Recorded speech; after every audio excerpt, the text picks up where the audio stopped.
નવોદયની exam માટે અને જ્ઞાન સાધનાની એક્ઝામ માટે ગણિતના દાખલા. આ દાખલા ઘણી રીતે પૂછાય છે.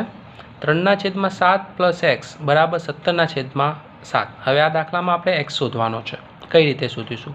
જે પણ વસ્તુ આપણે શોધવાની છે ને આપણે કરતા બનાવીએ, એટલે કે જ્યાં છે ત્યાંનું એમને એમ, પછી બરાબર 17/7 એમને એમ રાખીશું. આ જે વસ્તુ છે આખી અહીંયાથી ઉઠાવીને આપણે બરાબરની પેલી બાજુ લઈ જઈશું. 3/7 કેવા છે? પ્લસ છે. જ્યારે ઇક્વલ ટુ આ બાજુ જાય તો કેવું થઈ જાય? માઇનસ થઈ જાય, જે 3/7.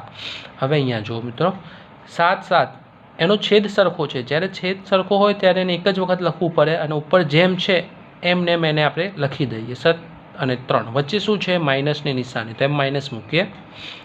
17માંથી 3 જાય તો કેટલા વધે? તો 17માંથી 3 જાય તો 14 વધે અને છેદમાં 7 તો છે જ. તો આપણો ફાઇનલ જવાબ આવ્યો. 7ના ઘડિયામાં 14 ક્યારે આવે? તો 7 × 1 = 7 અને 7 × 2 = 14. તો x બરાબર આપણને મળી ગયા